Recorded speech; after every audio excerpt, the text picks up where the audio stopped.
თავი 14, მუხლი 1, 6.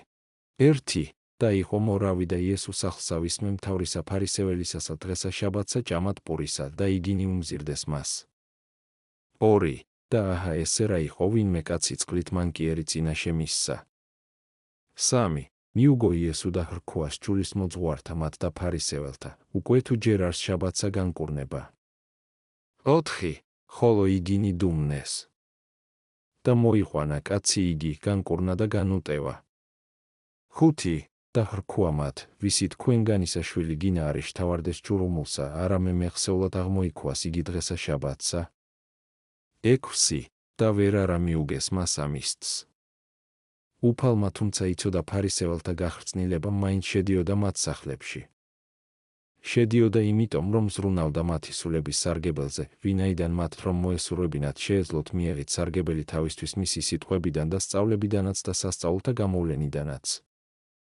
ამიტომ როდესაც წარმოსდგა შუაში კაცი წყლით მანკიერი, უფალი უყურებდა არა იმას რომ არ ეცდუნებინა ისინი, არამედ იმას რომ შემწეობა აღმოეჩინა ადამიანისთვის, როდესაც რომელიც მკურნალობას საჭიროებდა. ვიანიდან იქ სადაც დიდი სარგებლის მიღებაა შესაძლებელი, ჩვენ აღარ უნდა ვიზრუნოთ მათზე, ვინც უგუნურებით ცდუნდებიან.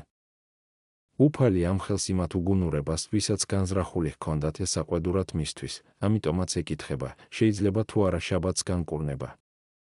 განა აშკარად არ არცხვენს მათ, როგორც უგუნურთ. ვინაიდან როდესაც თავად უფალმა აკურთხა შაბათი, ისინი კრძალავენ სიკეთის კეთებას ამ დღეს და ამდენად აქცევენ მას წყეულად, ვინაიდან არ არის კურთხეული ის დღე, როდესაც არანაირ კეთილ საქმეს არ აღასრულებენ. მაგრამ ისინი მიხვდნენ რა, თუ რისკენ მიჰყავდა კითხვა დადუმდნენ. მაშინ იესო აღასრულებს თავის საქმეს და შეხების მეშვეობით კურნავს ავადმყოფ ადამიანს. შემდეგ ამ საქციელით არცხვენს ფარისევლებსაც თითქოს ამგვარად ეუბნება რა მათ, თუ კი შჩულმა აგიკრძალა შაბათს შეწყალება, ნუ თუ შენ არ იზრუნებ შვილზე, რომელიც უბედურებაში ჩავარდება შაბათ დღეს. და რას ვამბობ შვილზე? ნუ თუ ხარსაც კი შემწეობის გარეშე დატოვებ, თუ კი მას გაჭირვებაში იხილავ. მაშგანა უგუნურება არაა წყალმანკიანი ადამიანის შაბათს განკურნებისთვის ჩასაფრება. წყალმანკით იტანჯება ყველა ისიც, ვინც გარყვნილი და უდარდელი ცხოვრების გამო საშინლად დაავადდა სულით და ქრისტეს საჭიროებს. ასეთი განიკურნება, თუ კი ქრისტეს წინაშე წარს დგება, ვინაიდან ვინც მუდმივად ფიქრობს იმაზე, რომ იგი ღვთის წინაშე დგას და ღმერთი ხედავს მას, იგი რაც შეიძლება ცოტას შესწოდავს. თავი 14, მუხლი 7, 11. 7. და ეტყოდა ჩინებულთა მათ იგავსა და შეასწავებდა, ვით არ იგი ზემოჯდომას აირჩევდეს, და ეტყოდა მათ, 8. რა ჟამს გხადოს ვინმე ქორწილსა, ნუ დასჯდები პირველსა საინაესა, ნუ უკვე უპატიოსნესი შენსა იყოს ჩინებული მისგან, 9. და მოვიდეს რომელმან იგი შენ და მას გხადა და გრქუას შენ, ადგილ ეცა მას. მაშინ იწყო სირცხლით უკანასკნელსა ადგილსა დაპყრობად. 10. არამედ ოდეს გხადოს ვინმე მივედ და დაჯედ უკანასკნელსა ადგილსა, რათა მოვიდეს რომელმან იგი გხადა შენ და გრქუას, მეგობარო აღმოგუალე ზემოკერძო. მაშინ იყოს შენ და დიდება წინაშე ყოველთა მეინეთა შენთა. 11. რამე თუ ყოველმან რომელმან აღიმაღლოს თავიცი, იგი დამდაბლდეს, და რომელმან დაიმდაბლოს თავიცი ამაღლდეს. ხედავ როგორია საღამოები ვახშამნი, ქრისტესი როგორ ემსახურებიან ისინი სარგებელს სულისა და არა სტომაქის ამოვსებას. ვინაიდან ნახე მან განკურნა წყალმანკით დაავადებული, ასწავლა ფარისევლებს ის, რომ სიკეთის კეთება შაბათ დღეს სათნო საქმეა. შემდეგ როდესაც დაინახა, რომ მათ ატეხეს ხმაური პირველ ადგილებზე ჯდომის გამო, ამ უნებასაც კურნავს, რომელიც მცირე მიზეზისაგან არ წარმოსდგებოდა, არამედ უდიდესისგან და არა ადვილად გვერდასავლისგან, ანუ დიდების მოყვარებისგან. და ნუ რავინ ჩათვის სწავლებას ამის შესახებ ნაკლებ მნიშვნელოვნად და ღვთის დიდებისთვის შეუფერებლად, ვინაიდან შენ სრულიად არ შეგიძლია უწოდო კაცთ მოყვარე მკურნალი მას, ვინც ნიკრისის ქარის ან სხვა ნებისმიერი დაავადების განკურნებას გვპირდება, ხოლო ნატკენი თითის ან კბილის ტკივილის მკურნალობას არ კიდებს ხელს. თანაც როგორ უნდა ჩათვალო ნაკლებ მნიშვნელოვნად დიდების მოყვარეობის ვნება, როდესაც იგი ყოველ მხრივ აწუხებს წინა ადგილებზე ჯდომის მოყვარულთ. ამრიგად საჭირო იყო მასწავლებელს, უფროსსა და სიმდაბლის აღმასრულებელს, ქრისტეს, გადაეჭრა ყოველგვარი ტოტი ან ბოროტი ფესვისა, დიდების მოყვარებისა. თუმცა მხედველობაში მიიღე ისიც, რომ ახლა ამის დრო რომ არ ყოფილიყო და უფალს დაეწყო საუბარი ამაზე, მიატოვებდა რა სხვა რამეზე ლაპარაკს, შეიძლება ესაყვედურად მისთვის. ახლა კი, როდესაც ვახშმობის დრო იყო და პირველობის ვნებას ტანჯავდათ უბედურთ მაცხოვრის თვალში, მისი შეგონება ფრიად დროულია.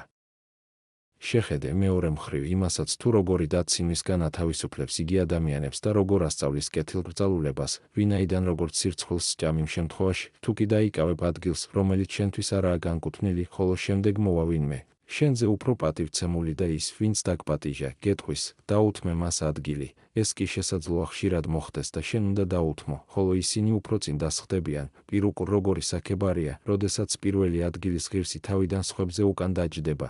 ხოლო შემდეგ თავმჯდომარე აღმოჩნდება ისე, რომ ყველანი დაუთმობენ მას პირველობას. ნუ თუ შენ ნაკლებ მნიშვნელოვნად გეჩვენება ასეთი შეხედულება უფლისა, რომელიც გვიწესებს სათნოებათაგან უმაღლეს სიმდაბლეს, ნერგავს მას მსმენელთა სულებში და მისი მორჩილი მიჰყავს კეთილგრძალულებისკენ. ამასვე ასწავლი და შემდგომში ქრისტეს მოწაფე პავლეც, ყოველივეო ამბობს შვენიერად და წესიერად იქნებოდნენ, 1 კორინთელთა მიმართ 14:40 და როგორ იქნება ეს. ნუ თავისათვის ისა ხოლო კაცად-კაცადი თქვენი ეძიემ, არამედ მოყვას ისაცა თითოეული თქვენი ფილიპელთა მიმართ 2:4. ხედავ მოწაფე იმასვე ქადაგებს, რასაც მასწავლებელი. როგორ გავიგოთ სიტყვები, ყოველმან რომელმან აღიმაღლოს თავითვისი, იგი დამდაბლდეს. ვინაიდან მრავალნი, რომელნიც თავად აღიმაღლებენ თავს ამ ცხოვრებაში, ტკბებიან პატივით. დამდაბლდეს ნიშნავს იმას, რომ ვინც ამ სოფელში სარგებლობს დიდი პატივით, ის საცოდავია და მდაბალი ღვთის წინაშე.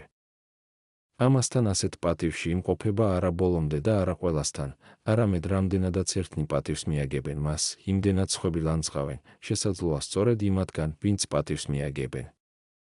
ამრიგად ჭეშმარიტების ეს გამონათქვა მიმართებულია და ყოველი, რომელიც არ არის ღირსი მაღალი ადგილისა, არამედ ითვისებს მას, დამდაბლდება ღვთის წინაშე უკანასკნელი სამსჯავროს დროს, თუნდაც ამ ცხოვრებაში ყველაზე მაღლა იყოს. ბუნებით არც ერთი ადამიანი არ არის ღირსი ამაღლებისა. ამიტომ დაინურავინ აღიმაღლებს თავს, რათა უკიდურესად დამდაბლებული არ აღმოჩნდეს. თავი 14, მუხლი 12, 15.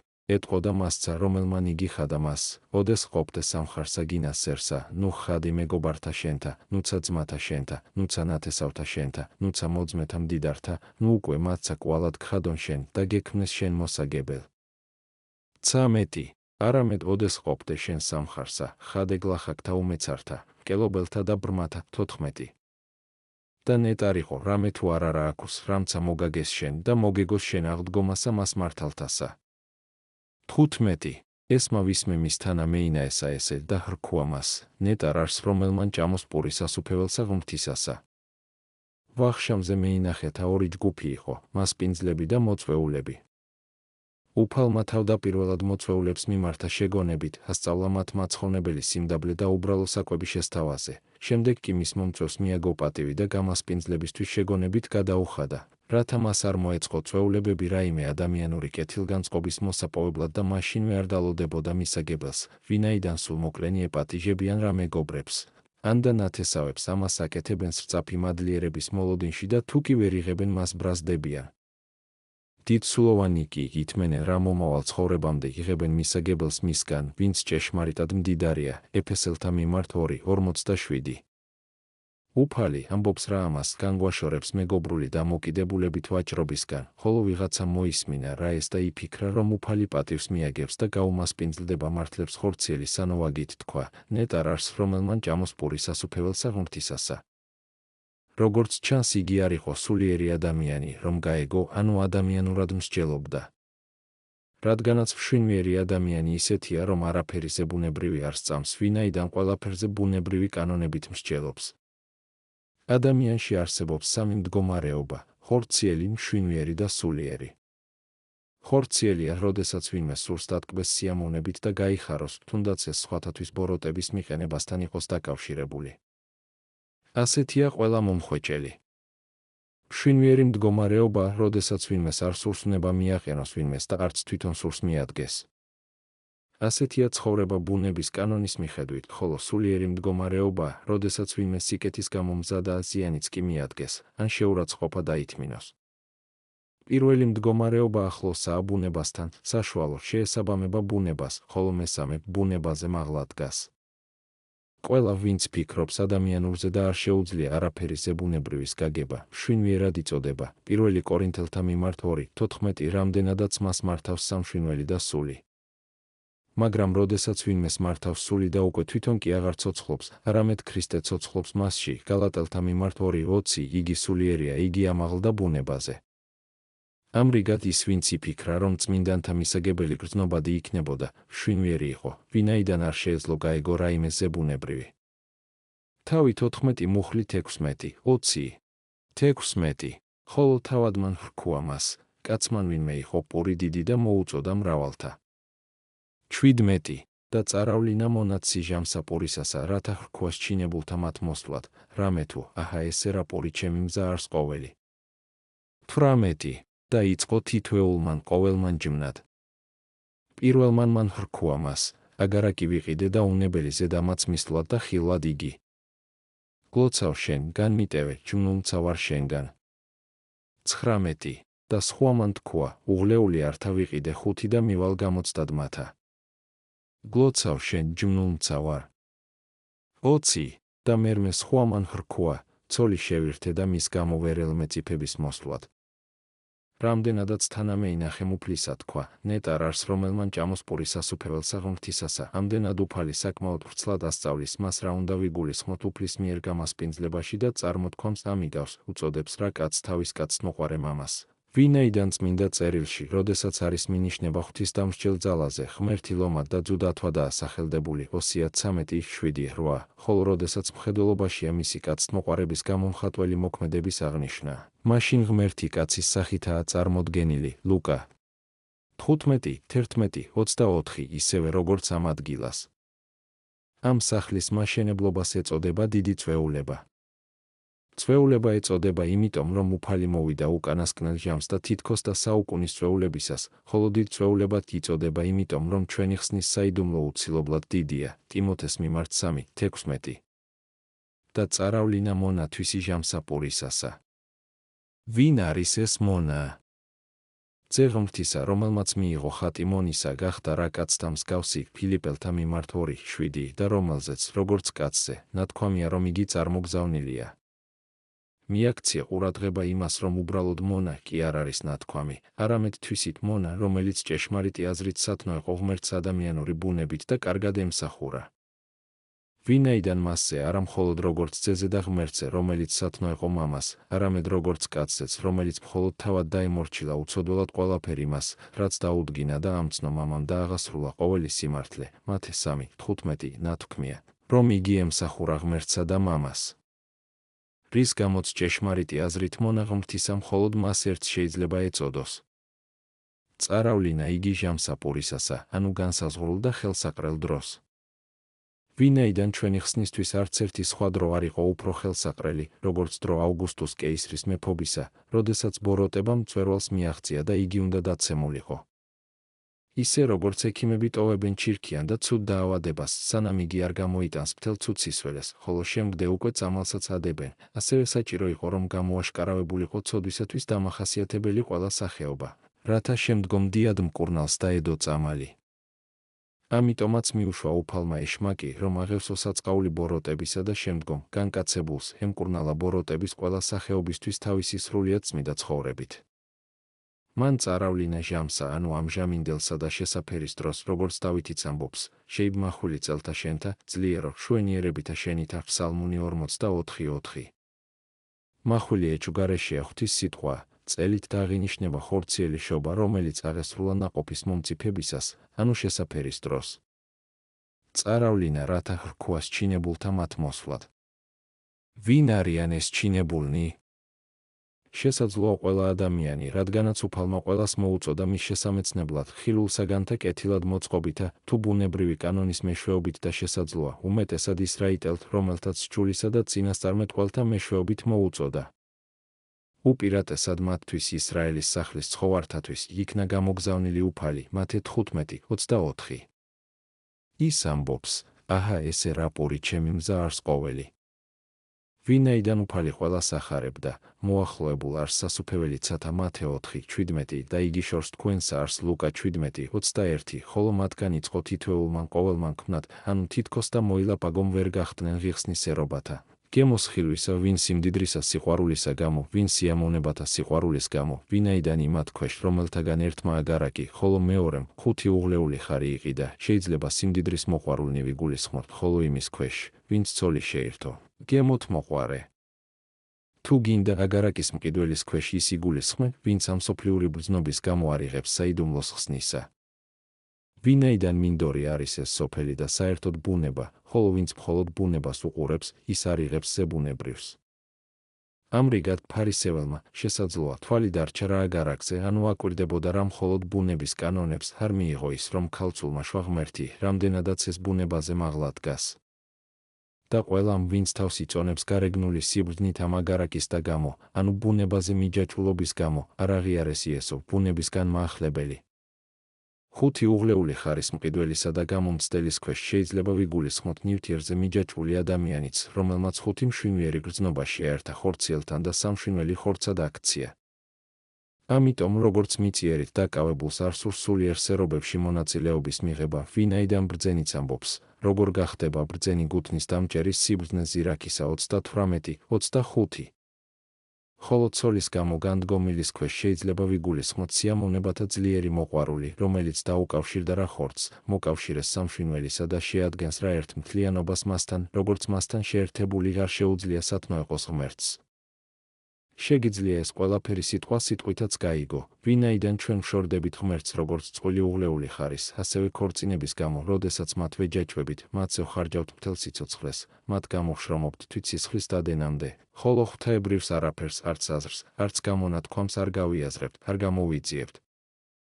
თავით 14 მუხლი 21, 21 და მოვიდა მონა იგი და უთხრა ესე უფალსაცსა. მაშინ განრისხნა სახლისა უფალი იგი და ხრქვა მონას ამასცსა, განვედა ადრე უბანთა და ყურეთა ქალაქისათა და გლახაკთა და უცხოთა და ბრმათა და მკელობელთა შემოხხადე აქა. 22 და თქვა მონამან, უფალო იქნა ბრძანება შენი და ადგილი არსღა. 23 და ხრქვა უფალმან მონას ამას, განვედ გზათა ზედა და ფოლოცთა და აიძულე შემოსვლად, რათა აღივსოს სახელი ჩემი. 24 ხოლო გეტყვ თქვენ, არავინ მათ კაცთაგან მან გემოიხილოს სერობისა ამის ჩემისა, რამე თუ მრავალნი არიან ჩინებულ და მცირედნი რჩეულ. იუდეველთა მთვარანი უარყოფილნი იქნენ და არც ერთმა მათგანმა არ ირწმუნა ქრისტე, როგორც თავადაც თავს იქებდნენ თავიანთი ბოროტებით, როდესაც ისინი ამბობდნენ, ნუ უკუ მთავართაგანთა ვიეთმე ხრწმენა, მისი იოანე 7:48. ამრიგად ეს სჯულის მოძღვარნი და ფარისეველნი, როგორც წინასწარმეტყველმა ბრძანა, მოკლებული იქნენ მადლისაგან, ხოლო იუდეველთაგან უბრალო გულისანი, რომელნიც შედარებულნი არიან კოჭლებს, ბრმებსა და მკელობლებს, უაზნონი იგი სოფლისანი და შეურაცხნი 1 კორინთელთა მიმართ 1:27-28 მოწოდებულ იქნენ. ვინაიდან ერს უკვირდა სიტყვა მადლისა, იესოს პირით გამომავალი, ლუკა 4:22 და უხარო და მისი სწავლების გამო. მაგრამ მას შემდეგ რაც შევიდნენ ისრაიტელნი, ანუ რჩეულნი მათგან, რომელნიც უფალმა წინასწარ გამოირჩია თავისი დიდებისათვის, რომაელთა მიმართ 8:29-30 როგორებიც იყვნენ პეტრე, ზებედეს ძენი და სხვა მრავალნი, რომელთაც ირწმუნეს. მას შემდეგ ღვთის მადლი წარმართებზეც გადმოვიდა. ვინაიდან გზათა და ყურეთა ზედამყოფთა ქვეშ შეიძლება ვიგულისხმოთ წარმართნი. ისრაიტელნი იყვნენ ქალაქის შიგნით, რამდენადაც მათ სჯულისდება და მოქალაქეობა მემკვიდრეობით მიიღეს, ხოლო წარმართნი, რომელთათვისაც უცხო იყო მცნებები და გაუცხოებულნი იქნენ ქრისტეს სჯულისაგან და არ იყვნენ წმინდანთა თანამოქალაქენი. კოლ 1:21. 12 ეფესელთა მიმართ 2:12 მარტი ცხოვრებას არაერთ, არამედ მრავალ გზაზე ატარებდნენ უსჯულოებისა და უმეცრებისა და ფოლოცთა ზედა, ანუ ცოდვებში, ვინაიდან ცოდვა არის დიდი შუკა და გამყოფი კედელი, რომელიც ჩვენ ღმერთისგან გვაშორებს. ესაია 49:2. სიტყვებით გზათა ზედა მინიშნებულია პირუტყვთა მსგავსი და მრავალ შეხედულებებად დაყოფილ ცხოვრებაზე წარმართებისა, ხოლო სიტყვებით ყურეთა ქალაქისათა მინიშნებულია იმაზე, რომ ისინი ცოდვებში ცხოვრობენ. უბრალოდ კი არ უბრძანებს მოუწოდოს მათ, გზებსა და შუკებში მყოფთ, არამედ აიძულოს, თუმცა რწმენა თითოეულის თავისუფლების საქმეა. იმიტომ თქვა მან, აიძულე, რათა ჩვენ შევიმეცნოთ, რომ წარმართთა მიერ რწმუნება, რომელნიც ღრმა უმეცრებაში იმყოფებოდნენ, მინიშნება ღვთის უდიდეს ძალაზე. ვინაიდან მცირე რომ ყოფილიყო ძალამქადაგებლისა და არ ყოფილიყო დიდი მოძღვრების ჭეშმარიტება, ადამიანები, რომელნიც სამარცხვინო საქმეებს სდიოდნენ, როგორღა დარწმუნდებოდნენ, როგორღა ირწმუნებდნენ უეცრად ჭეშმარიტ ღმერთს და იცხოვრებდნენ სულიერი ცხოვრებით.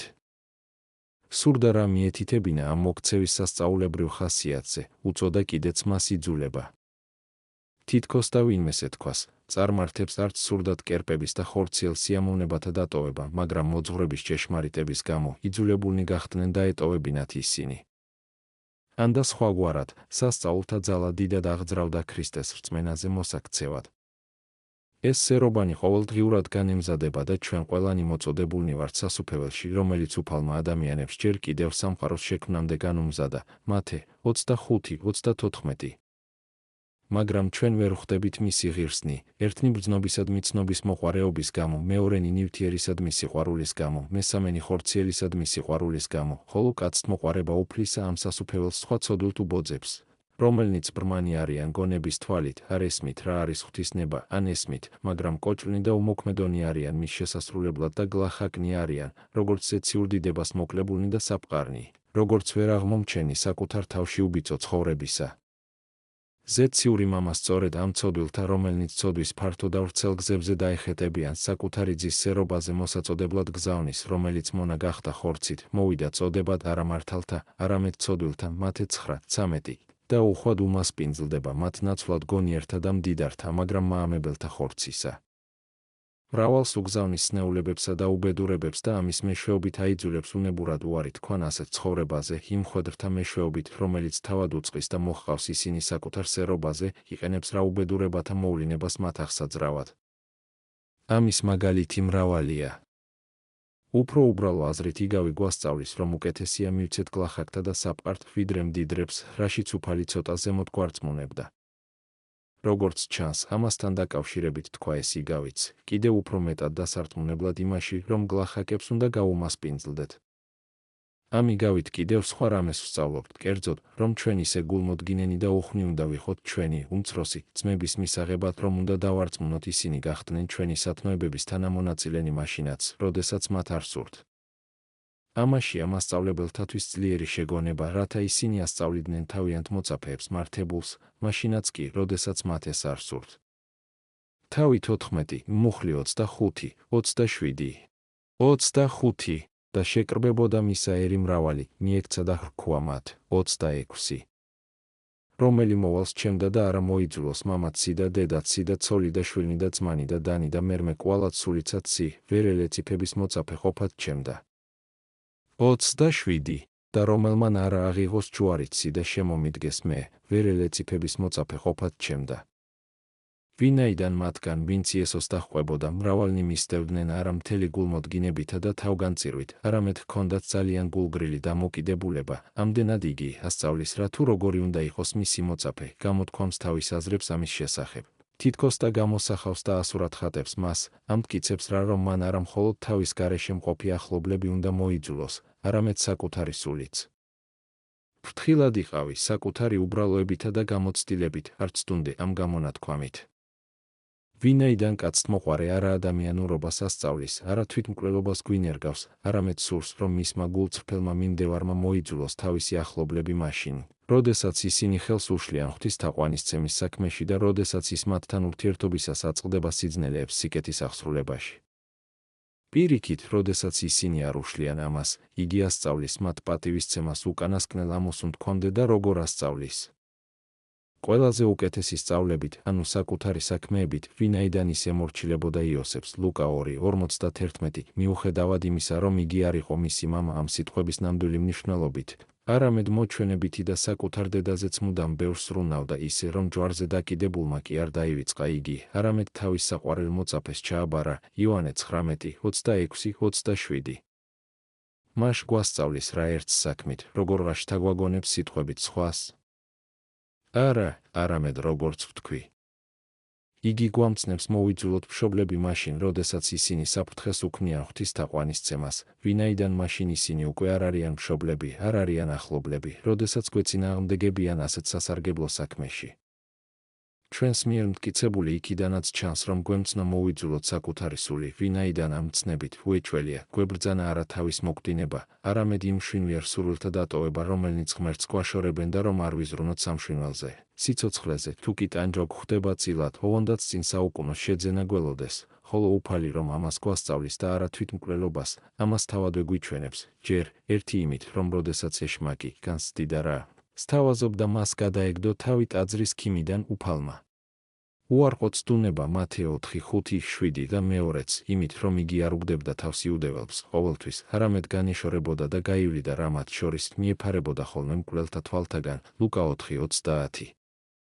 ამრიგად ის, ვისაც ახლობლები ზიანს აყენებენ ღვთისთაყვანისცემის საქმეში და ის მაინც სიამოვნებით განაგრძობს მათთან კეთილგანწყობილ ურთიერთობას, აყენებს რამას ღვთის სათნოყოფაზე მაღლა, ხოლო ზოგჯერ სიცოცხლისადმი სიყვარულის გამო, თუ კი ტანჯვა ემუქრება, მათი მხრივ რწმენის უარყოფისკენ იხრება, მას არ შეუძლია იყოს ქრისტეს მოწაფე. თავი 14 მუხლი 28:30.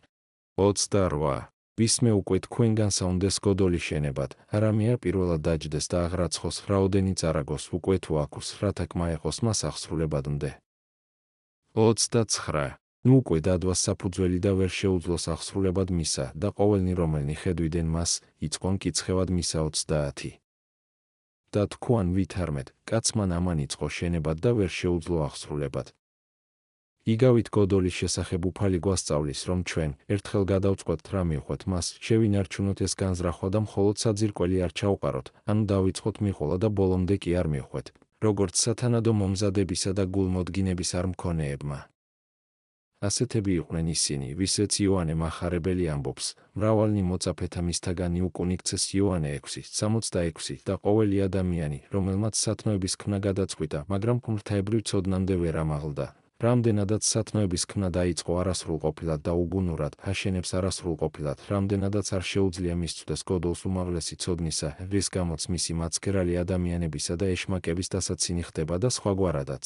საძირკვლის ქვეშ შეგიძლია იგულისხმოს სიტყვა სწავლებისა, ვინაიდან მასწავლებლის სიტყვა, რომელიც მსჯელობს, მაგალითად, თავის შეკავებაზე, მოსწავლის სულში ჩავარდნილი, მსგავსია საძირკვლისა. ამ სიტყვებზე, როგორც საძირკველზე, საჭიროა შენებაც, ანუ დასრულება საქმეებით, რათა გოდოლი, ანუ სათნოება, რომლის ქმნასაც ვაპირებდით, დასრულდეს ჩვენთან და ამასთან იყოს მტკიცე მომხდურის წინაშე. ხოლო ის, რომ სიტყვა საძირკველია, ხოლო საქმე, შენობა, ამას საკმარისად გვასწავლის ჩვენ მოციქული, როდესაც ამბობს, ვითარცა ბრძენმან ხუროთმოძღვარმან საფუძველი დავდე, ხოლო სხვა იგი აშენებდინ. და შემდგომ ჩამოთვლის სხვადასხვაგვარ შენობებს, მუხლი 12, 15, ანუ ან კეთილი, ან ბოროტი საქმეების აღსრულებას. ამრიგად გვეშინოდეს იმისა, რომ ეშმაკთა დასაცინი არ გავხდეთ, რომელთა შესახებაც წინასწარმეტყველი ამბობს, სარდლებად ბიჭ-ბიჭებს დაუდგენ და ქარაფშუტები იბატონებენ მათზე, ესაია 3:4, ანუ განდგომილნი ღვთისაგან. თავი 14, მუხლი 31, 35. 31. ანუ რომელი მეფე მივალნცხსა მეფისა ბრძოლად, არა მე პირველად დაჯდის და განიზრახის უკვე თუ შემძლებელ არს 10,000-თა შემთხვევად 20,000-თა მომავალსა მისზე და 32. უკვე თუ არა ვიდრე შორს ღარნ მოციქული მიულინის და მოიკითხის იგი მშტობით. 33. ეგრეცა ყოველმანვე თქვენგანმან რომელმან არა იჯვნეს ყოვლისაგან მონაგებისად სისა, ვერ ელეციფების მოწაფე ყოფად ჩემდა. 34. კეთილ არს მარილი. უკვე თუ მარილი იგი განქარდეს, რათა დაიმარილოს. 35. არცა ქვეყანასა, არცა სკორესა სარგებელ არს, არამედ გარე განდვან იგი, რომელსა ასხენ ყურნის მენად ესმოდენ. ეს იგავიც გვასწავლის ჩვენ, არ ვიყოთ გაორებულნი სულით, ნუ მივეჯაჭვებით ხორცს და მივეკრათ უფალს, არამედ თუ კი გვაქვს განზრახვა წარმოუთ ბრძოლა ბოროტი ძალების წინააღმდეგ, შევუტიოთ მათ, როგორც მტრებს და მართლაც წინააღმდეგობა გავუწიოთ მათ. მეფე შეიძლება იყოს ცოდვაც, რომელიც ჩვენ მოკვდავს სხეულზე მეფობს, რომაელთა მიმართ 6:12, როდესაც ჩვენ მიუშვებთ. მეფე და შექმნილი ჩვენი გონებაც. ამიტომაც თუ კი იგი აპირებს აღდგეს ცოდვის წინააღმდეგ, უნდა იბრძოლოს მთელი სულიერი ძალებით, ვინაიდან მისი მებრძოლნი ძლიერნი და საშიშნი არიან და ჩვენზე მეტნი და მრავალრიცხოვანი ჩანან, რამდენადაც ცოდვის ჯარისკაცები არსებითად ეშმაკნი არიან, რომელნიც, როგორც ჩანს, ჩვენი 10,000-ის წინააღმდეგ 20,000 აგზავნიან. ისინი არიან რა უხორცონი და გვებრძვიან ჩვენ, ხორცში მცხოვრებთ, ჩანს დიდ ძალას ფლობენ და თუმცა ისინი ჩვენზე ძლიერნი ჩანან, ჩვენ შეგვიძლია ვიბრძოლოთ მათ წინააღმდეგ. ვინაიდან ნათქვამია, ღმრთისა მიერ ვყოთ ძალი, ფსალმუნი 49, 14 და უფალი ნათელ ჩემდა და მაცხო არ ჩემდა, ვისა მეშინოდეს. გან თუ ეწყოს ჩემზე და ბანაკი, არა შეეშინოს გულსა ჩემსა, ფსალმუნი 26, 1 მარტი. ამასთანავე ღმერთმა, რომელიც ჩვენთვის განხორციელდა, მოგცა ჩვენ ხელმწიფება დათრგუნვად ყოველსა ზედა ძალსა მტერისასა, ლუკა 10:19. ამიტომაც, თუმცა ჩვენ ხორცში ვიმყოფებით, საჭურველი ჩვენისა მის მხედრობისა არა ხორციელს არს, 2 კორინთელთა მიმართ 10:3-4. თუმცა იმ მიზეზით, რომ ჩვენ ხორციელნი ვართ, ჩვენ შევადგენთ 10,000, მათი 20,000-ის წინააღმდეგ, მათი უხორცო ბუნების გამო, მაგრამ ჩვენ უნდა ვთქვათ უფალი ღმერთია ჩემი ძალა, აბაკუმი 3:19 და არასოდეს არ უნდა შევურიგდეთ ცოდვას. ანუ დავემონოთ ვნებებს, არამედ განსაკუთრებული ძალით წინააღმდეგეთ მათ და გამოავლინოთ შეურიგებელი სიძულვილი მათ მიმართ, არ ვისურვებთ რა არაფერს ვნებებთან დაკავშირებულს, ამ სოფელში, არამედ ყოველივეს დავუტევებთ, ვინაიდან არ შეუძლია იყოს ქრისტეს მოწაფე მას, ვინც ყველაფერს არ ტოვებს, არამედ რაიმე სული საზიანოსკენ აქვს მისწრაფება. ქრისტეს მოწაფე უნდა იყოს მარილი, ანუ არა მხოლოდ თავად უნდა იყოს კეთილი და არ ედოს წილი ბოროტებაში, არამედ სხვებსაც უნდა გადასდოს სიკეთე, ვინაიდან ასეთია მარილი. იგი თავად რჩება რა დაუზიანებელი და თავისუფალი ხრწნილებისაგან, სხვასაც იცავს ხრწნილებისაგან, გადასცემს რამას ამთვისებას, მაგრამ თუ კი მარილი დაკარგავს თავის ბუნებრივ ძალას, იგი არაფრისთვის აღარაა გამოსადეგი, აღარ ვარგა აღარც მიწაში, აღარც სკორეში. ამ სიტყვებს შემდეგი მნიშვნელობა აქვთ. მე მსურს, რომ ყოველი ქრისტიანი იყოს სასარგებლო და ძლიერი და მოძღვრელი, არა მხოლოდ ის, ვისაც მიეცა მასწავლებლობის მადლი, როგორებიც იყვნენ მოციქულები, მოძღვარნი და მწყემსნი, არამედ მოვითხოვ, რომ თავად ერისკაცნიც ნაყოფიერნი და სასარგებლონი იყვნენ მოყვასთათვის. თუ კი ის, ვინც სხვების სარგებელს უნდა ემსახურებოდეს, თავად უარგისი იქნება და გამოვა ქრისტიანისთვის დამახასიათებელი მდგომარეობიდან, მას არც სარგებელის მოტანა შეეძლება და არც მიღება. არცა ქვეყანასა, ნათქვამია, არცა სკორესა. სიტყვით ქვეყანა ხდება მინიშნება სარგებლის მიღებაზე, ხოლო სიტყვით სკორე ლპობას სარგებლის მოტანაზე. ამიტომ როგორც არც სარგებლის მომტანი, არც სარგებლის მიმღები, იგი უარყოფილი უნდა იქნას და გადაყრილი. რამდენადაც შეფარვითა და იგავით იქნა ნათქვამი, ამდენად უფალი აღძრავს რა მსმენელებს, რათა მათ მიმართ ნათქვამი არ მიიღო მხოლოდ მარილზე თქმულად, თქვა, რომელსა ასხენ-ყურნის სმენად ესმოდენ, ანუ ვისაც გონება აქვს და ეგულისხმაკოს, ვინაიდან ყურების ქვეშ აქ უნდა ვიგულისხმოთ გრძნობადი ძალა სულისა და უნარი გულისხმისყოფისა. ამრიგად ყოველი ჩვენგანი, მორწმუნეთაგანი არის მარილი, რომელმაც ეს თვისება ღვთაებრივ სიტყვათაგან ზეგარდამო მადლით მიიღო, ხოლო მადლი რომ მარილია, უსმინე, მოციქულ, პავლეს, სიტუა თქვენი მარადის მადლითა ვითარცა მარილითა შეზავებულიყავნა. კოლასელთა მიმართ 4:6 ასე რომ სიტყვა, როდესაც იგი მადლსაა მოკლებული, შეიძლება იწოდოს უმარილო. ამრიგად თუ კი ჩვენ უგულებელყოთ ღვთაებრივ სიტყვათა ამ თვისებას და არ მივიღებთ ჩვენში არ ავითვისებთ მას, მაშინ ჩვენ ბრიყვნი და უგუნურნი ვიქნებით და ჩვენმა მარილმა მართლაც დაკარგა ძალა, როგორც ზეციური მადლის თვისების არ მქონემ.